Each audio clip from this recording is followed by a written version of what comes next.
Hey, this is Notser, and today's video, we're in the Tier 8 Premium American Battleship, Massachusetts. The map is Warrior's Path, the build is on the screen, it is a secondary build. And my commander is, less than normal. It's a very odd build, advanced firing training, and inertia fuse high explosive, but it works really well on this ship. And the reason it can work very well is the 127mm secondary guns have improved gun accuracy.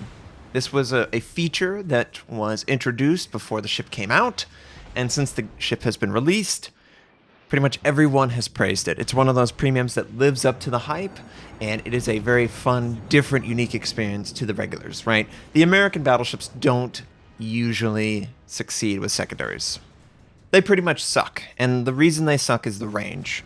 They don't have the range to successfully engage targets other than, fully committed all the way, and something like a DD. If a DD gets close to an American battleship, usually you have to wait on your slow main battery fire and not rely on your secondaries to do chip damage. And I love secondaries doing chip damage to enemy DDs. It causes fear that definitely should be there. Ooh, 17,300 broadside salvo on an Iowa? Yes, please. That is absolutely what I want. In this position, the numbers of the enemy, they are meaningless. We are so well protected by these islands that me and the Missouri, we can engage the Friedrich der Grosse, the Iowa, without risking Worcester or Grosse Kurve first. Hindenburg fire. That's the beauty of this position. And that's what you should try and do most of the time, guys. You need to limit the number of enemies that can influence your ship's health while maximizing your potential output towards them. This Friedrich der Grosse took a ton of damage. I did a little bit of chip damage. He should fall to a friendly. Fall to a friendly! 758! And my guns are fully reloaded. I was like, I don't really want to go after him. He's so low. I'm a battleship. Shouldn't have to. Friendly Dmitry Donskoy takes out the target. Iowa that we did a ton of damage to. Full retreat.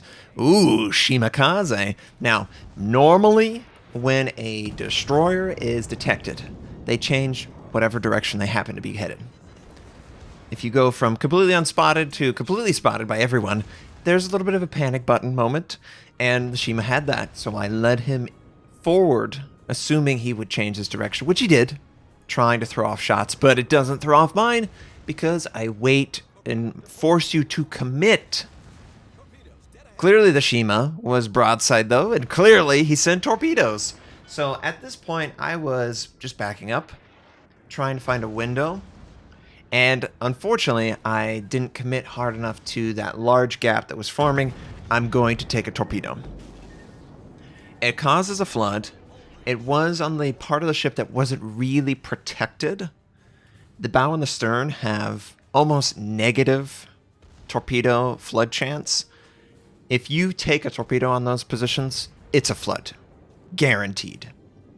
So we take a torpedo, and it was right on the edge of being torpedo protected versus the bow. Clearly caused a flood, put it out, but I don't feel safe here now.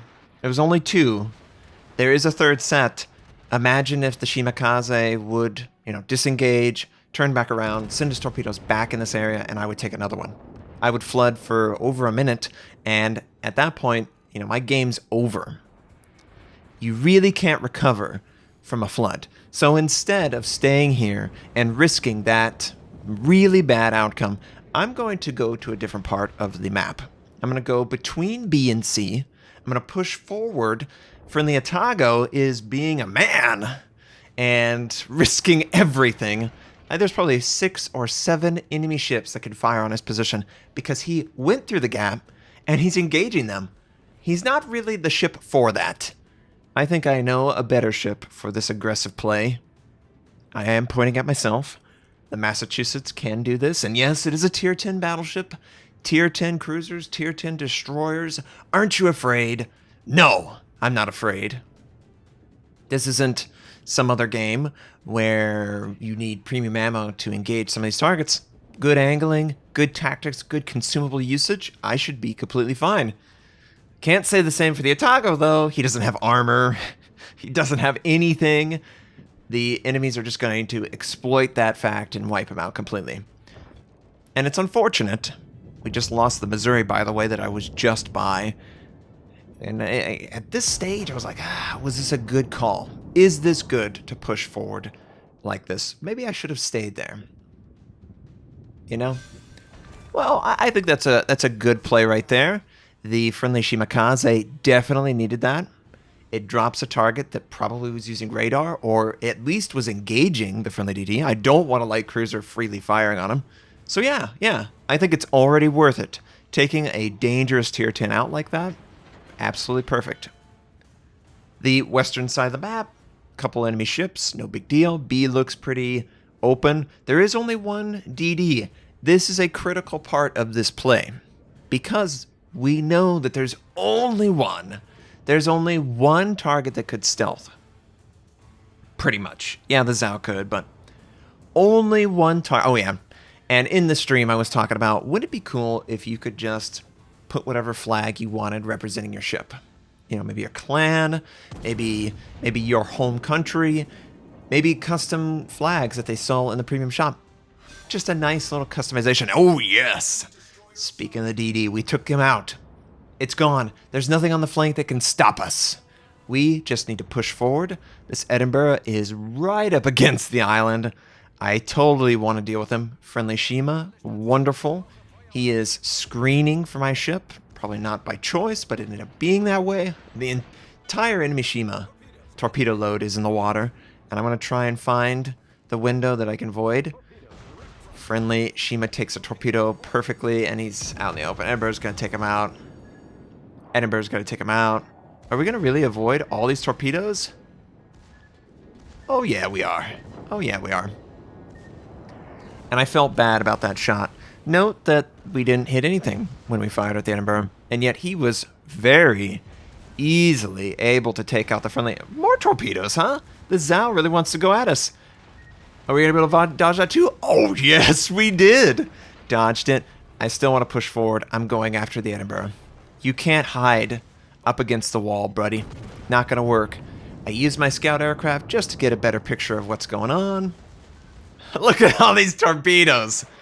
My God, I can't believe this. This was a power play.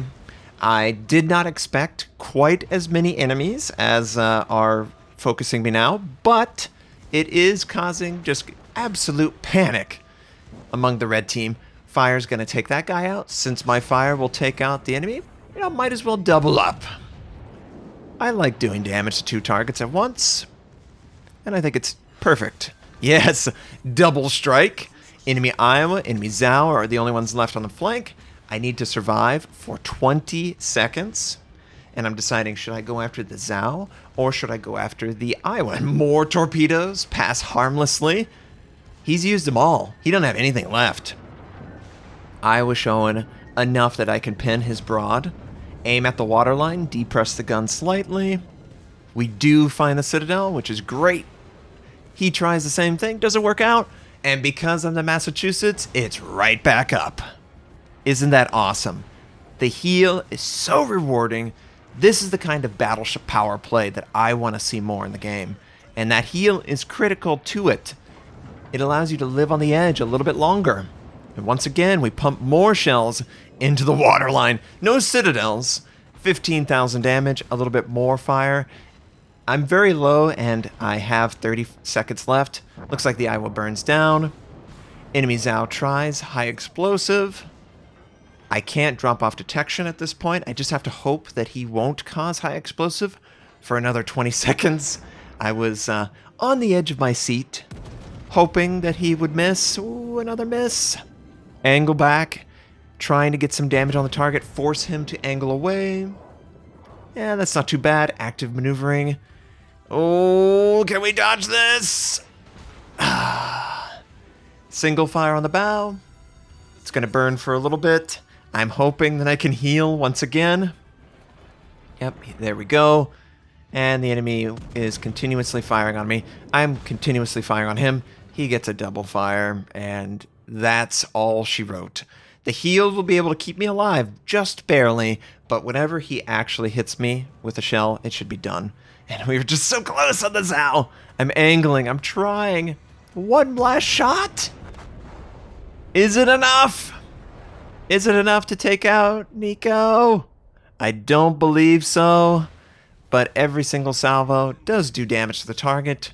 Just barely missed out on that 5th kill and Kraken Unleashed. But wasn't that fun? Going through the enemy, having secondaries just going off on everything, firing on cruisers, firing on destroyers and battleships, and coming out on top as a team.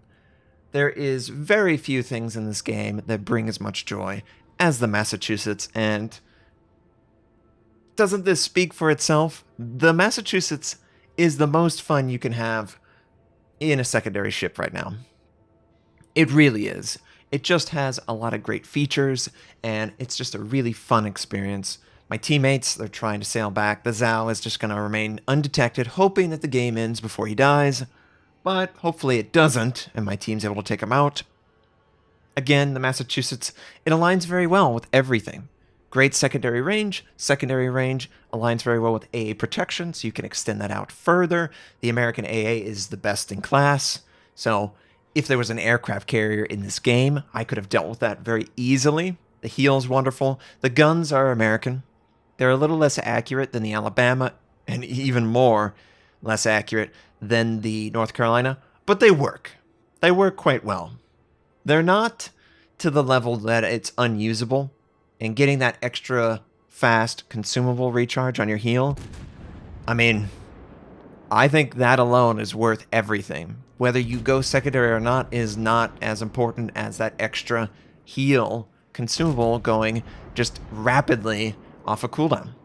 It feels so empowering to be that aggressive always. And teammates finally take him out. Henri gets the last shot.